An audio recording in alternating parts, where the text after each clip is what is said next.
करौली धाम एक परिचय।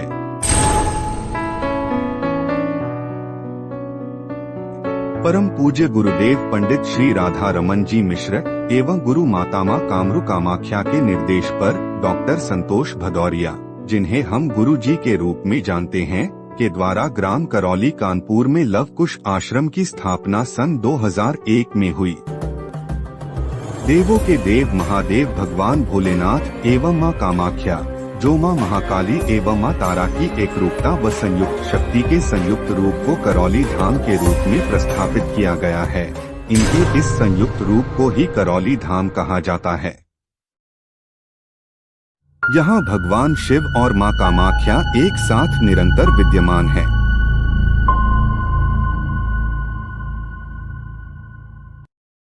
वर्ष 1993 में परम पूज्य गुरुदेव पंडित श्री राधा रमन जी मिश्र ने डॉक्टर संतोष सिंह भदौरिया को अपने भौतिक जनेऊ से संस्कारित करके अपना धर्मपुत्र घोषित किया। ब्राह्मण कन्या ममता देवी से विवाह भी करवाया। वर्ष 1994 में पूजनीय बाबा जी ने 111 वर्ष की उम्र में नवरात्रि के प्रथम दिवस पर इच्छा मृत्यु का वरण करके जीवित महासमाधि ली। पूजनीय बाबा जी ने अपनी महासमाधि के चौथे वर्ष 1997 में डॉक्टर स भदौरिया के स्वप्न में प्रकट होकर उन्हें तंत्र की दीक्षा तथा उन्हें गुप्त साधना हेतु निर्देशित किया। समयानुसार बीच बीच में गुरुजी को बाबा जी के द्वारा दिशा निर्देश मिलते रहे। इसी क्रम में पूजनीय बाबा जी ने गुरुजी को अशरीर जीवन को समझने के लिए पूर्ण आध्यात्मिक गुरु श्री अग्रहार नागराज जी के सानिध्य में अमरकंटक जाने का निर्देश दिया। गुरुजी ने अपने आध्यात्मिक गुरु श्री अग्रहार नागराज जी के स्नेहिल सानिध्य में मार्च 2016 को उनकी महासमाधि लेने तक 9 वर्षों तक जीवन को समझने का कार्य किया, जो क्रम आज भी निरंतर जारी है।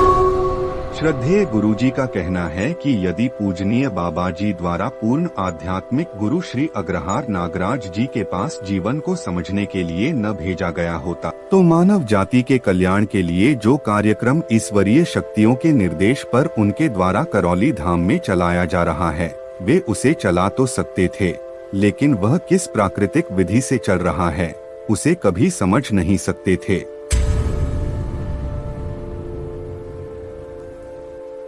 इसी आलोक में 28 एवं 29 नवंबर की अर्धरात्रि वर्ष 2016 में शरद ऋतु की मार्गशीर्ष अमावस्या कृष्णा पक्ष में पूजनीय बाबा जी ने श्री गुरु जी को शरीर दर्शन देकर कहा, बेटा, मैंने अपनी महासमाधि के पश्चात 24 वर्ष तक तुम्हारे पूर्ण होने की प्रतीक्षा की है।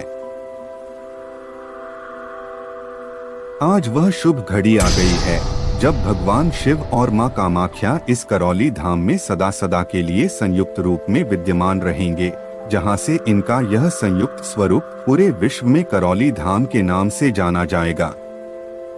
यही से तंत्र की पुनर्स्थापना एवं पुनर्प्रतिष्ठा होकर शिव तंत्र विश्व में प्रमाणित होगा। संपूर्ण मानव जाति को यही से शांति का संदेश मिलेगा और भटकती, कराहती, भ्रमित मानव जाति को उनकी गंभीर समस्याओं व बीमारियों से मुक्ति मिलेगी। सैकड़ों वर्षों से पुनर्जन्म की प्रतीक्षा में बैठे उनके पितरों व पूर्वजों को भी यही से मुक्ति मिलेगी। या असंभव सा दिखने वाला कार्य यह से सरलता पूर्वक इसलिए संपादित होगा क्योंकि यह भगवान शिव और मां कामाख्या संयुक्त रूप से सदा सदा के लिए विद्यमान रहेंगे।